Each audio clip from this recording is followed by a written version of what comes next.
Coach Pamsky here. I am so happy to be with you.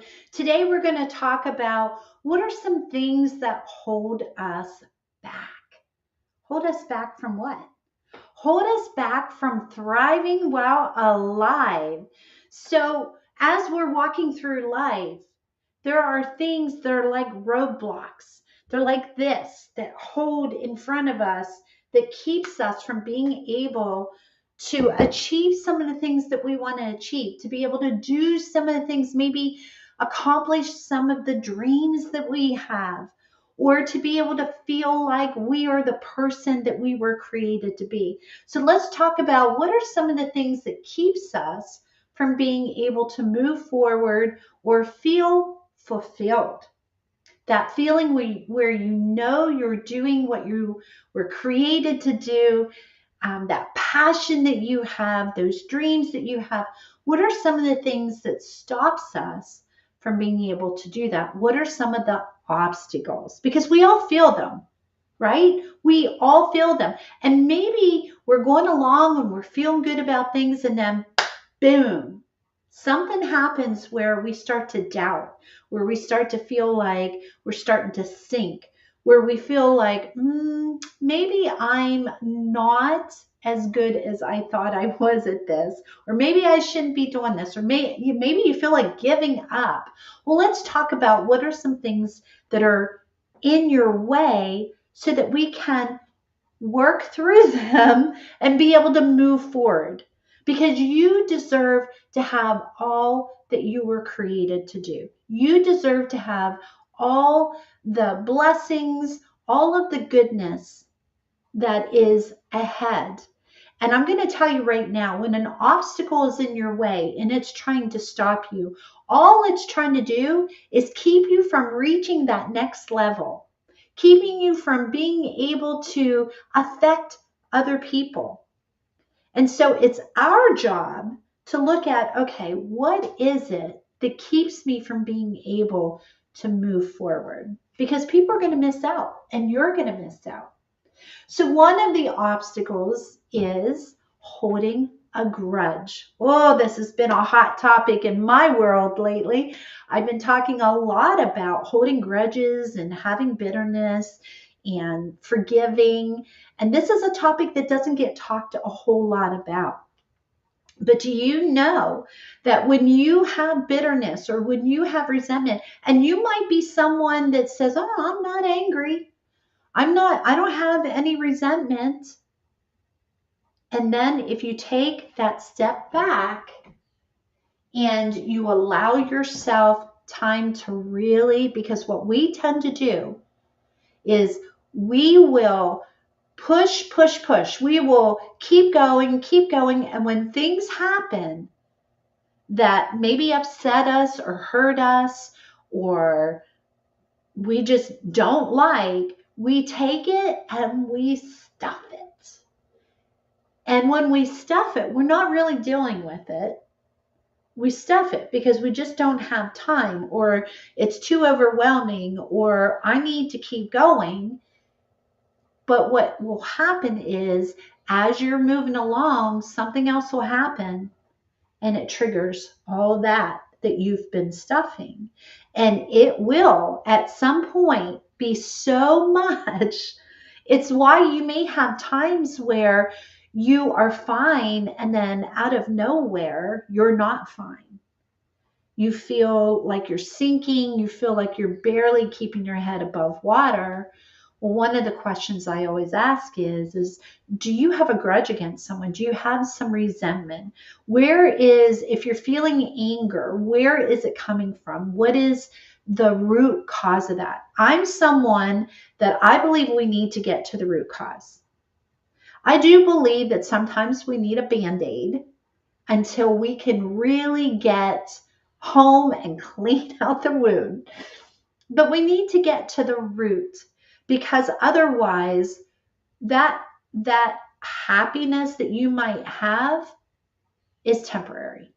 What I would rather you have is joy and peace, because they are long lasting. And the only way you get true peace and joy is by really getting to the root of what's going on in your life and in you.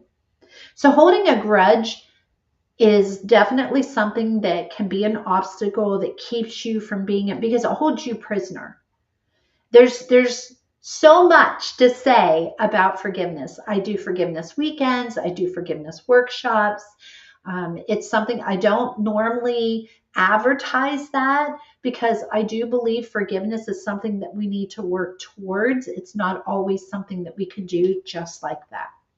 But it is a part of my programs because that's where true peace and joy comes from. Another obstacle is people pleasing. Have you been doing so much for other people and you keep wanting them to be happy that you've forgotten about yourself? Right? Or maybe people keep expecting you to do things and you don't know how to say no because you care about them or because they need help, right? And they're asking you, so they must be asking you because they know that you can handle it, you can do it. Well, maybe you can, but maybe it's not good for your family to be spending time doing that.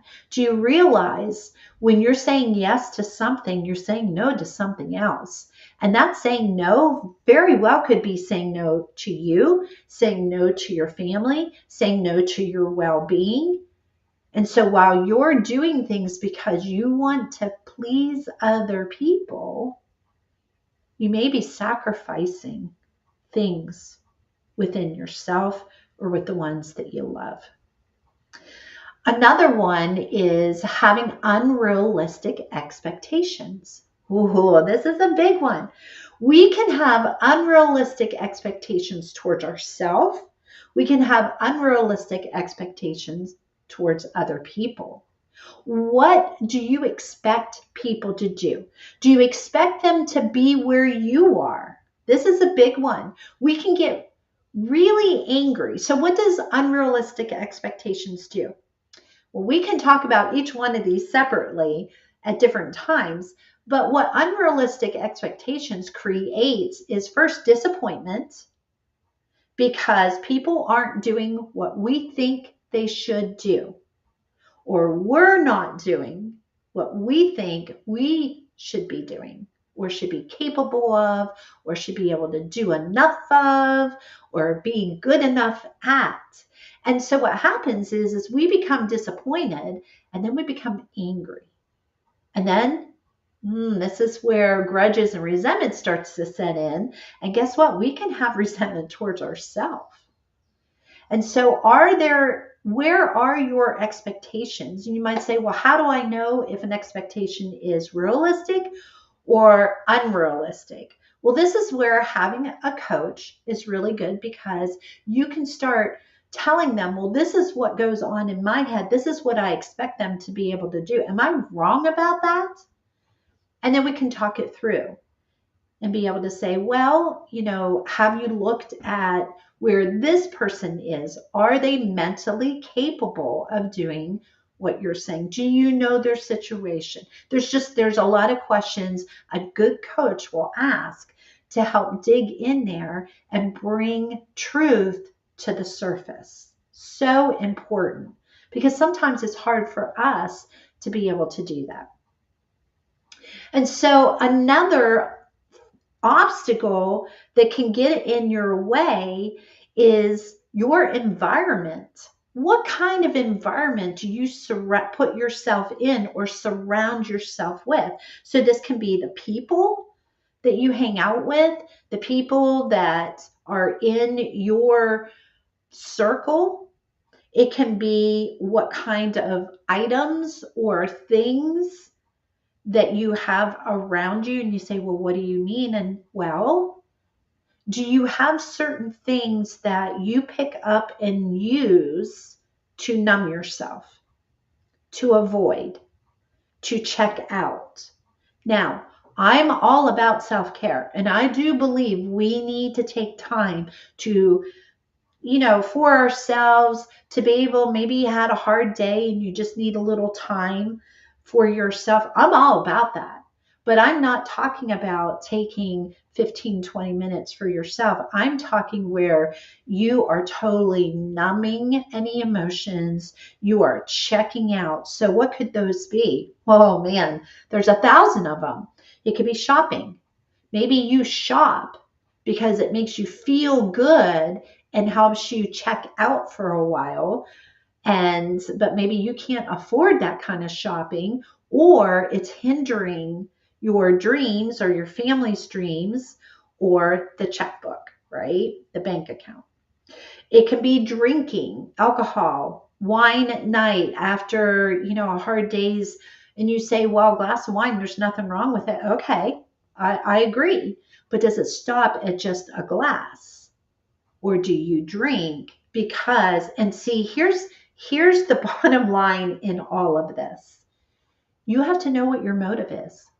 What is your motive when you're grabbing that thing because you want to relax? What is your motive? Now, you can lie to yourself and say, well, I just want a little bit of time to myself. So, a glass of wine isn't going to hurt. Is that really your motive, or is your motive to check out?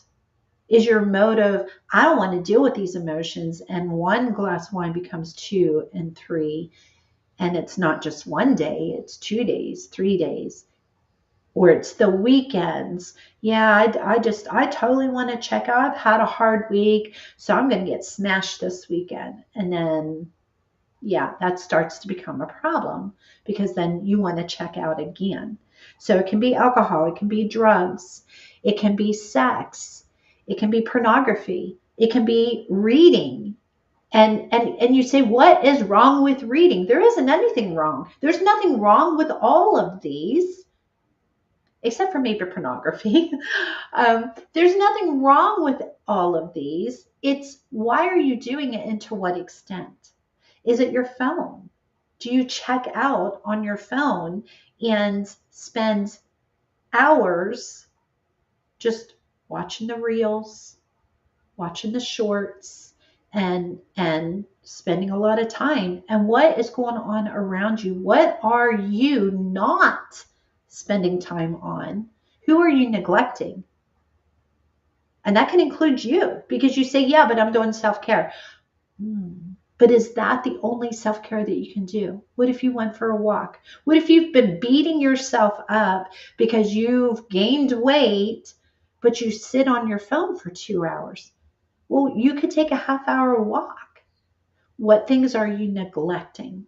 See, it's important to know what obstacles are standing in your way, because you cannot do anything about anything if you're not aware. And so that is the very first step, is become aware of what obstacle's standing in your way. And I'm even going to take that a step further. You ready for this? This might hurt a little bit. What obstacle are you allowing to be in your way? And the next question is, are you going to do something about it? You have a choice to make. You can either just keep doing it and it will be the obstacle in your way, or you can start changing by making a change. So I'm Coach Pansky. So great to be with you.